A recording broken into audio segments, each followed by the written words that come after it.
Usually Malayalam films வந்து have very good writers and scripting process வந்து ரொம்ப ஸ்ட்ராங்காகவும் இருக்கும் அவங்களுக்கு. இந்த படத்துக்கு இன்ஸ்பிரேஷன் எங்கிருந்து வந்துச்சு, இதனுடைய ஸ்கிரிப்ட் எப்படி ஆரம்பிச்சது, how many drafts did you guys go through, and அது மலையாளத்தில் பண்ணப்பட்டதா தமிழில் பண்ணப்பட்டதா அண்ட் கன்வர்ஷன் ஆச்சா? ஆக்சுவலி இது ஒரு ஒரு ட்ரூ இன்சிடென்ட், ஜஸ்ட் ஒரு தின் லைன் தான் நாங்கள் கேட்டிருந்தோம். ஐ மீன் நான் ரைட்டர் கிடையாது, ரைட்டர்ஸ் வந்து கேரளா ரைட்டர்ஸ் தான். ஸோ அந்த லைனை வச்சு அவங்க நியர்லி ஒரு 3-4 இயர்ஸ் பேக்கே அதை டெவலப் பண்ண ஆரம்பிச்சு ஒரு மலையாளத்தில் பவுண்ட் பண்ணி வச்சுருந்தாங்க. தென் சர்டன் சுச்சுவேஷனால மலையாளத்தில் பண்ண முடியல அவங்களுக்கு. அண்ட் டேரக்டரும் வேறு படத்தில் ஃபேலிமி பண்ணார். ஆக்சுவலி ஃபஸ்ட் படமாக இது பண்ணுறதா இருந்துச்சு. தென் ஒர்க் அவுட் ஆகாமல் ஃபேலிமி பண்ணி தென் அட் பாயிண்ட் ஒரு ஸ்பேஸ் இருந்துச்சு. ஆக்சுவலி அவர் மம்முட்டி சார் படம் கமிட் ஆயிருக்காரு. This was a true incident that happened. No, it's not like that. ஒரு thin line மட்டும் தான் இன்சிடென்ட். அதுக்கப்புறம் they developed it கம்ப்ளீட்டா ரைட்டர்ஸ் உட்காந்து டெவலப் பண்ணி ஃபிக்ஷன் தான் ஆக்சுவலி. அந்த ஒரு லைன் மட்டும் அவங்களுக்கு தாட் வந்துச்சு. அந்த தாட்டை எடுத்துக்கிட்டு தென் they developed it. தென் அதை தமிழ்ல மாற்றணும். வணக்கம் ஜீவா சார். சார் நீங்கள் கோவப்படம் சிவாமணி 60 படத்துலாம் ரொமான்ஸ் வந்து எவ்வளோ நல்லா பண்ணுவீங்கன்னு எல்லாருக்கும் தெரியும். இந்த படத்தில் ஹீரோயினே கிடையாதாங்க. இதெல்லாம் ஒரு 70 வயசு 80 வயசுல பண்ணக்கூடிய கேரக்டராச்ச எப்படி இதில் பண்ணீங்க? அது நீங்களே கிளைமேக்ஸ்ல ஒரு ட்விஸ்ட் வச்சிருக்கிறேன். அது வந்து ஆக்சுவலி படம் வந்து நரேட்டிவே என்னோட வீட்டுல இருந்து ஆரம்பிக்கும். ஸோ அதுல இருந்து அப்படியே கிளைமேக்ஸ்ல வந்து பார்த்துட்டீங்கன்னா ஒரு சர்ப்ரைஸ் ஒன்று இருக்கு. ஸோ கட்ட பிரம்மச்சாரிகள் மாதிரிலாம் நடிக்கலாம், 70 வயசு மாதிரிலாம் நடிக்கலாம். எனக்கும் நாங்களும் வந்து 90s கிட் மாதிரி கல்யாணமே ஆகும் கஷ்டப்படுற மாதிரி தான் அந்த படத்துல நடிச்சிருக்கோம். அதுல படத்துல கூட கேட்போம், என்னப்பா அவங்க கல்யாணம்லாம் பண்ணலையாது. இது ஆக்சுவலி எதுக்கு அந்த பண்ணியிருக்காருன்னா, அது பாட்டு மாதிரி ஏதாவது எடுக்கிற மாதிரி இருந்துச்சுன்னா அங்கேருந்து வேற மாதிரி கண்டினியூ ஆகிற மாதிரி இருக்குன்னு நினைக்கிறேன். ஜீவா சார், படத்துல ஒரு டைலாக் வருது. ஒரு மாசத்துக்கு முன்னாடி அது வந்து ஒரு ட்ரெண்டிங் ட்ரோல் பண்ணாங்க. அந்த டைலாக் பேசும்போது உங்களுக்கு என்ன தோணுச்சு? ஸ்க்ரீன்ல பார்க்கும்போது என்ன தோணுச்சு? ஆக்சுவலி பேசும்போது கொஞ்சம் தெரியாம தான் பேசிட்டேன்.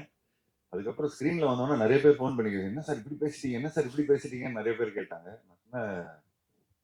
படத்துல சுச்சுவேஷன் அந்த மாதிரி அமைஞ்சிருக்குங்க. ஸோ அந்த மாதிரி ஸோ அந்த கரெக்டான அமைஞ்சிருச்சு. அது வரும்போது கொஞ்சம் நல்லா தியேட்டர்ல வந்து அது கொஞ்சம் என்டர்டெய்னிங்கா இருக்கும். ஒருவேளை அந்த டைலாக்கை எடுக்க சொன்னா இந்த குழு எடுப்பாங்களா இல்ல வந்து அப்ரோச் பண்ணுவீங்க? சென்சாரே கிடைச்சிச்சுண்ணே நமக்கு. இல்ல சென்சார் கிச்சது ஓகே. இப்போ என்ன தெரியல, எடுக்க சொல்ல மாட்டாங்க. எல்லாத்தையும் எல்லாரும் பார்த்துட்டாங்க படத்தை. வேண்டிப்பட்ட ஆளு பார்த்துட்டாங்க படத்தை. ஜீவண்ணே கேட்பாரு. இல்ல அது தம்பிராமையா சார் கிட்ட தான் கேட்கணும். இல்ல ஃபர்ஸ்ட் நான் உங்களுக்கு ஒரு வாழ்த்து சொல்லிடுறேன். சொல்லுங்க. ஏன்னா ஒரு ஹீரோ வந்து சக நடிகர் கீழே துணை நடிகர்ல பார்த்தா கூட ஓகே அப்படின்னு இருப்பாங்க. ஆனா அவங்களையும் மேடை ஏற்றி நீங்க அழகு பார்த்ததுக்கு ரொம்ப சந்தோஷமா இருந்தது. நாங்கள் கிரிக்கெட் நாங்கள் வந்து கிரிக்கெட் பிளேயர்ஸுங்க. ஸோ அதனால ஒரு 11 பேரோடு இல்லை 16 பேரோட தான் போவோம். ஸோ ஒரு ஸ்போர்ட்டி ஆட்டிடியூட் தான். ஸோ உங்களுக்கு வந்து வர படங்கள்ல முதல்ல வந்து படத்துடைய பேரை தமிழ்ல இருக்கிறத இங்கிலீஷ்ல மாத்தினதுல உங்களுக்கு தான் மிகப்பெரிய ஹிட் அடிச்சது. SMS அப்படின்ட்டு ஸ்டார்ட் பண்ணீங்க. அதே போல இதுலயும் ட்ரிபிள் T எடுத்துட்டு வந்திருக்காங்க. ஸோ இந்த கான்செப்ட் உங்க தலைமையில வந்ததா? இல்ல இது வந்து பியூரா வந்து முத்து அவரோட இதுதான். ஏன்னா கொஞ்சம் கட்சி பேர் எல்லாமே கொஞ்சம் இந்த மாதிரி 3 எழுத்துல இருக்குல்ல. ஸோ அந்த மாதிரி இது கொஞ்சம் இந்த சம்பந்தப்பட்ட ஒரு படம். இந்த படத்துல நான் வந்து ஒரு ஊராட்சி தலைவராக நடிக்கிறேன். ஸோ அதில் வந்து சரி ஊர் பக்கம்லாம் போனீங்கன்னா இந்த மாதிரி ஷார்ட் ஃபார்ம்ஸில் தானே கூப்பிடுவாங்க. ஸோ அந்த மாதிரி அந்த பேஸ் பண்ணி தான் எடுத்தாங்க. அது இல்லாமல் இன்டர்நெட்டில் டைப் பண்ணுறதுக்கு ஈஸியாக இருக்கும். ட்ரிபிள் T அப்படின்னு அடித்தா உடனே அது வந்து வந்துடுது. ஸோ SMS ட்ரிபிள் T இப்போ அடுத்த படம் கூட ஜாலியாக இருந்த ஒருத்தன். ஸோ அந்த ஒரு இதில் தான் நாங்கள் வந்து பண்ணியிருந்தோம். அமிரமே சார், நன்றி. இப்போ பேசும்பொழுது நீங்கள் சொன்னீங்க எங்களுக்கு வந்து சென்சார் சர்டிஃபிகேட் UA எல்லாம் கொடுத்துட்டாங்க, U சர்டிஃபிகேட்லாம் கொடுத்துட்டாங்கன்னு சொன்னீங்க. ஜனநாயகத்துக்கு கொடுக்கலன்றதுனால நீங்க சொன்னீங்களா? அப்பா அது எப்பேற்பட்ட படம், உலகம் முழுக்க எதிர்பார்த்துட்டு இருக்கக்கூடிய தம்பி தான் மேடை சொல்லிட்டாங்களே. ஸோ எல்லாருமே அது வந்தால் அது எல்லாருக்குமே பொங்கல் தான் இல்லையா? அது மட்டும் இல்லை, இவ்வளோ பெரிய தமிழ் இண்டஸ்ட்ரியினுடைய வியாபாரத்தை மிகப்பெரிய அகலப்படுத்தினதில் ரஜினி சாருக்கு, கமல் சாருக்கு, அதுக்கு அடுத்த தலைமுறையில் விஜய் சாருக்கு ஒரு பெரிய பங்கு இருக்குது இல்லையா? இவ்வளோ பெரிய கலெக்ஷன்.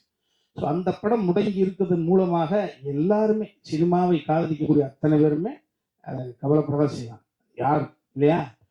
நான் நம்மளே கவலைப்படுகிற போது அந்த படத்தில் சம்மந்தப்பட்ட டெக்னீஷியன்ஸ், அதுக்கு சம்மந்தப்பட்ட தம்பி வினோத் டைரக்டர் ஃபீல் பண்ணுவாங்க. ஸோ அது வந்து படம் ரிலீஸ் பண்ணக்கூடாதுன்னு சொல்லல, கொஞ்சம் தாழ்த்தி வருது அவ்வளோதான். பட் அதை அக்செப்ட் பண்ணக்கூடிய அளவுக்கு தான் எல்லாருக்குமே மெச்சூரிட்டி இருக்குது. ஆமாம், ஜனங்களின் நாயகன் அந்த படம் வருகிற பொழுது எல்லாரும் கொண்டாடுவாங்க, அவ்வளோதானே. ஜீவா சார் வந்து மெயின் போர்ஷனாக நடிக்கிறாரு, ஆனால் டைட்டில் உங்கள் பேர் தான் வச்சிருக்காங்க. அதை பற்றி என்ன நினைக்கிறீங்க? எப்படி அப்பா, எல்லாருக்கும் மூளையில இருக்கும், தம்பி ஒரு நடுவில் இருக்குப்பா. அது இல்ல இது ஒரு நிகழ்வுக்காக நாங்கள் துபாயில போயிட்டு இருந்தோம். தம்பி முத்துக்குமார் ஹீரோ சார் நாங்களாம் வருகிற பொழுது 2-3 டைட்டில் அங்கே பேசப்பட்டது. தம்பி நிதிஷ் இயக்குனர் எல்லாம் சேர்ந்து, அப்ப என்னதான் மலையாளியாக இருந்தாலும் தமிழ்ல இந்த பர்டிகுலர் வேர்டு இந்த ரீச் ஆகும் அப்படின்ற பொழுது நீங்களே சொன்னீங்களே, தம்பி ஒரு ஃபார்மேட் போட்டுருக்காரு எஸ்எம்எஸ் அப்படின்றது.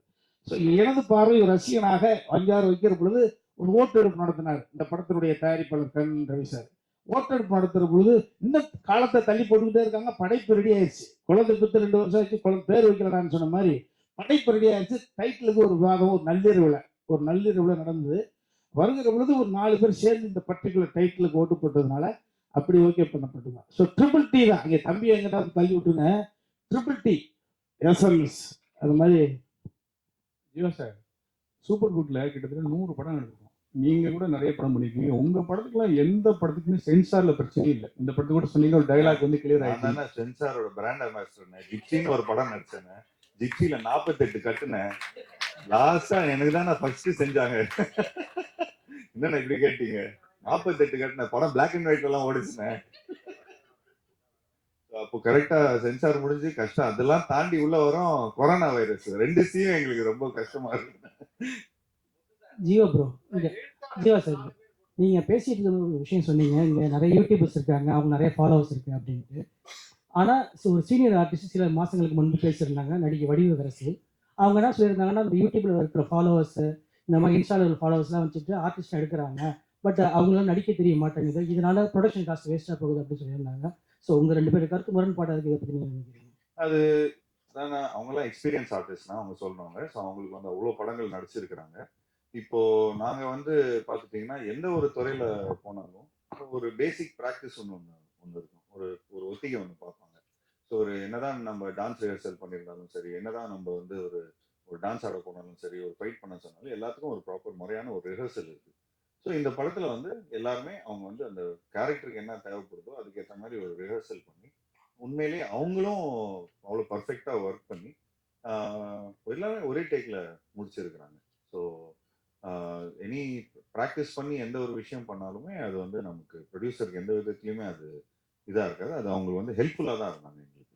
சார், இந்த 4 எழுத்தாளர்கள் போட்டிருக்கீங்க, இந்த கதை 4 பேர் சேர்ந்து எழுதுனது அவர் தனித்தனியா? ஆமா ஆமா சார். அது வந்து ஃபர்ஸ்ட் முத்து நீ ஃபர்ஸ்ட் சஞ்சய் ஜோசப் அவர் ரூம் போட்டு 45 நாள் இருந்தாரு. ஒவ்வொரு நாளும் ஒவ்வொரு சீன் அமைச்சுக்கிட்டே இருப்பாரு. அண்ட் இது இப்போ மலையாளம் இண்டஸ்ட்ரியில அந்த ஒரு இது இருக்குல்லங்க. இப்போ சாதாரண ஒன்லி தமிழ் இண்டஸ்ட்ரியில தான் கதை, திரைக்கதை, வசனம், டைரக்ஷன், எடிட்டிங்.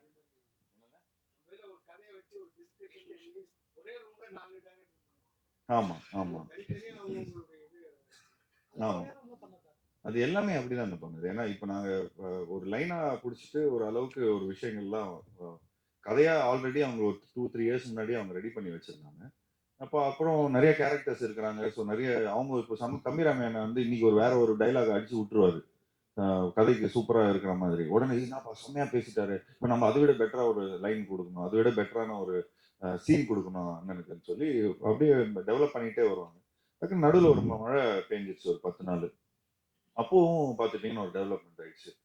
ப்ரொடியூசர் வந்து ஃபர்ஸ்ட் ஒரு கதை சொல்லும் போது கொஞ்சம் இதை விட ஒரு ஒரு 45 ஒரு 60% தான் இருந்தது பட்ஜெட். அப்புறம் ப்ரொடியூசர் கிட்ட கதை சொன்னோன்னா அவருக்கு பயங்கர எக்ஸைட் ஆனோன்னா இன்னும் ஒரு கிளைமேக்ஸ் இன்னொரு எக்ஸ்ட்ரா ஒரு சீக்வன்ஸ் சேர்த்துட்டாங்க. ஸோ டெவலப்மெண்ட் ஆகிட்டே இருந்தது. ஸோ ஒரு படம் வந்து 60% தான் ஆரம்பிக்கும். அது அப்புறம் படம் ஷூட்டிங் பண்ணும்போது ஒரு 100%ல பண்ணும்.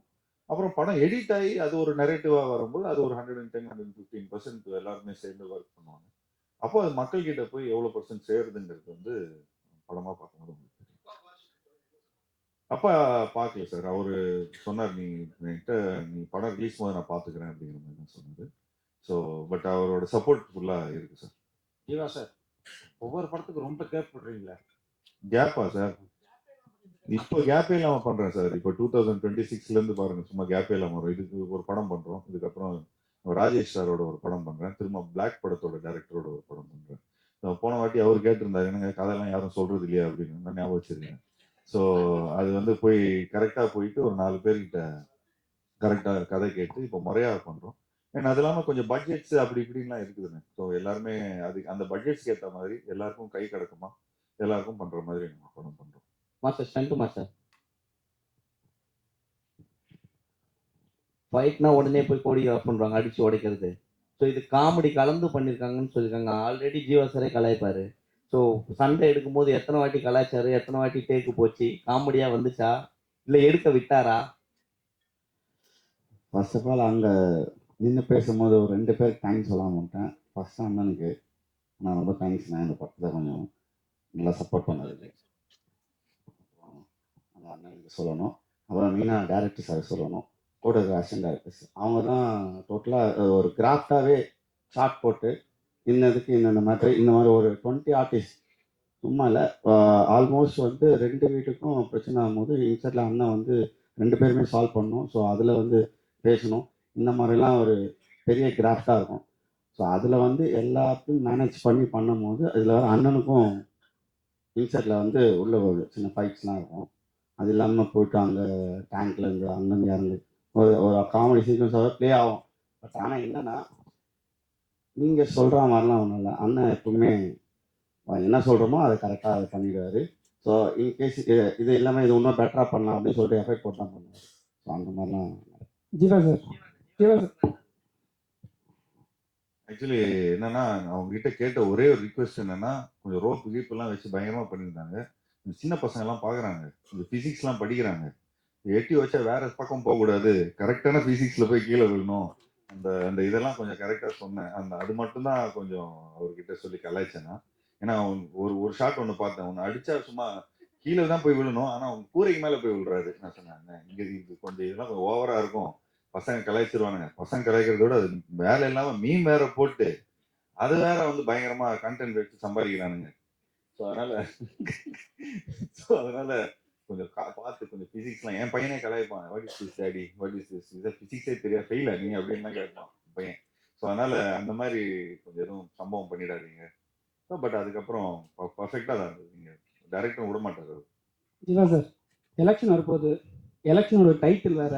நீங்க வேற விஜய் சார் அண்ணன் அண்ணன் நீங்க தம்பி தலைமையில் ஏதாவது ஐடியா இருக்கா? ஏதாவது பிளான் பண்ணி வச்சிங்களா? நீங்க அடுத்த டீசர் பாருங்க, அதுக்கு பதில் வச்சிருக்கிறேன். அதுக்கு ஏன்னா அவர் கூட படம் பண்ண போறேன்ட்டு சொல்லிட்டு அப்பா சொல்லியிருந்தாங்க. ஸோ அதுக்காக நடிக்க வந்தா நிச்சயமா நாங்கள் ரெடியா இருப்போம். But let's see what happens. Jivaji, this is purely as a producer உங்ககிட்ட. We know you, உங்க அப்பா வந்து he is an exceptional producer. அதாவது ரொம்ப சக்ஸஸ்ஃபுல்லாக வந்து ஒரு பிராண்ட் எஸ்டாப்ளிஷ் பண்ணி அது வந்து அதன் மூலமா பல குவாலிட்டி ஃபிலிம்ஸ் கொடுத்துருக்காங்க. இப்போ ரீசெண்ட் டைம்ஸ்ல the complaint that we are hearing is that small films are finding it increasingly difficult அப்படிங்கிறாங்க. ஏன்னா அந்த OTTs have stopped lending a helping hand அப்படிங்கிறது. You understand the problem then. அப்படி இருக்கும்பொழுது நீங்க இந்த படத்துக்கு ப்ரொடியூசராகவும் வேலை பார்த்துருக்கீங்கன்னும் பொழுது, what is your take on the issue? Do you think the environment is conducive for small films or certain things need to be addressed? If so, what are they? I think the first best thing what we have to understand to make small films or big films is like first we have to learn from Malayalam industry, because as a team they all come. எல்லாருமே டீமா வந்து இப்போ for example இங்கே இருக்கிற ஒரு மலையாள இண்டஸ்ட்ரியிலேருந்து வராங்கன்னா ஒரு ஆக்டராகவும் இருக்கிறாங்க, ஒரு சினிமாட்டோகிராஃபரும் இருக்கிறாங்க, எடிட்டராகவும் இருக்கிறாங்க, ரைட்டராகவும் இருக்கிறாங்க, டைரக்டராகவும் இருக்கிறாங்க. ஸோ ஃபார் எக்ஸாம்பிள் மஞ்சுமல் பாய்ஸில் நடித்தவங்க எல்லாருமே பார்த்தீங்கன்னா டைரக்டர் ஒரு எடிட்டர் ஒரு ரைட்டர். ஸோ ஐ ஃபீல் இன்னும் இந்த மாதிரி கூட்டமைப்பில் எல்லாருமே கொஞ்சம் கான்ட்ரிபியூட் பண்ணா, இப்போ நான் ஒன்லி ஆக்டிங் தான் பண்ணுவேன், I don't want to two anything else அப்படிங்கிற மாதிரி இருந்தால் இதாகிடும். பிகாஸ் இன்னைக்கு வந்து you need multiple skill set to be in film industry. Because கர்நாடகாவில் கூட நம்ம சூ ஃபேமிலி, அப்புறம் இந்த ரிஷப் ஷெட்டி, அவங்க எல்லாருமே பார்த்துட்டிங்கன்னா தொடர்ந்து ஒரு கூட்டமைப்பில் ஓகே நீ இந்த ஜானரில் பண்ணுறேன், இந்த ஜானரில் பண்ண. I feel we have to form a community then farming there. எனக்கு எனக்கு தெரிஞ்சு எல்லாருமே ஒரு பெரிய ஷிப்பில் போனால் நல்லா இருக்கும்னு தோணுது. ஆனால் ஐ ஃபீல் வென் யூ இந்த மாதிரி பட்ஜெட்ஸ் இந்த மாதிரி ப்ராப்ளம்ஸ் வருதுன்னா அது எதுக்கான ப்ராப்ளம்னா அந்த ஷிப்பில் இருக்கிற பொருள், அதாவது அந்த ஷிப்பில் இருக்கிற ஸ்கிராப்பை உடச்சி சின்ன சின்ன போட்ஸில் போகணும்னு பார்க்குறாங்க. So I feel when you go as a big team, so அதனால தான் இந்த இந்த இந்த ஒரு பெரிய டீமோட நம்ம போகும்போது ஸோ வி ஃபீல் எல்லாரோட கோஆப்ரேஷன் இருந்தால் ஒரு என்ன படமா இருந்தாலும் சரி 45 டேஸ்க்கு மேல ஒரு படம் எடுத்தா அது ஏதோ ஒரு விதத்துல ஒரு லாஸ் வரும். நீங்க பெரிய பட்ஜெட் படம் ஒரு 100 கோடி ரூபாய் படம் நீங்க எடுக்கிறீங்கன்னா கூட அது 45 டேஸ்க்குள்ள எடுத்துருங்க. நீங்க ஒரு 4 கோடி ரூபாய் படம் எடுத்தா கூட அது 45 டேஸ்க்குள்ள எடுத்துருங்க. ஏன்னா ஒரு 45 டேஸ்க்கு மேல போனா அந்த வட்டி தாங்காது. Because I come from production family, from finances point of வியூல பார்த்துட்டீங்கன்னா you are paying interest for no reason. எந்த டெக்னீஷியன் கையிலையும் போறது இல்லை அந்த காசு, எந்த ஆர்டிஸ்ட் கையிலையும் அந்த காசு போறது இல்லை. ஃபுட்டேஜ் தான் இதாகுது. அண்ட் இந்த மோர் படத்தை வந்து லேட் பண்றோமோ அவ்வளோக்கு அவ்வளோ ஃபைனான்ஸோட அந்த இன்ட்ரெஸ்ட்டும் ஏறுது, படமும் பழசாகுது, மக்களோட அதாவது ஒர்க் பண்ண டெக்னீஷியன்ஸும் ஆக்டர்ஸோட உழைப்பும் கொஞ்சம் லைட்டாக சேல் ஆகுது. ஸோ கல் சூடாக இருக்கும்போதே தோசை போட்டணும், தோசை சூடாக இருக்கும்போதே சாப்பிடணும். ஸோ அந்த மாதிரி கொஞ்சம் எனக்கு தெரிஞ்சு I would request all the producers to செட்ட இப்போ ஃபர்ஸ்ட் லுக் கொடுக்கும்போதே படத்தோட ரிலீஸ் மந்த் அட்லீஸ்ட் கொடுங்க, டேட் வேண்டாம், அட்லீஸ்ட் ரிலீஸ் மந்த் கொடுத்தீங்கன்னா மற்ற பீப்புள் அதுக்கேற்ற மாதிரி இது பண்ணுவாங்க. ஜென்யூன்லி நான் தெலுங்கு படம் வந்து சமீபத்தில் படம் டைரக்ட் பண்ணியிருந்தாங்க. சும்மா கெஸ்ட் அப்பியரன்ஸை போய் ஜஸ்ட் வென் சரஸ்வதியில் போய் சும்மா கெஸ்ட் அப்பியரன்ஸை நடிச்சிருந்தேன். அப்போ அங்கே போய் பார்க்கும்போது ஒரு 15-16 ஹீரோ இருக்கிறாங்க, ஆளுக்கு 300 தேட்டர் வச்சிருக்காங்க. இது முடிச்சா அவங்க வராங்க, அது முடிச்சா அது வராங்க. ஸோ ஒரு போயிடுச்சு, இவருக்கு அது போயிடுச்சு, இவருக்கு போயிடுச்சு அப்படின்னு. பட்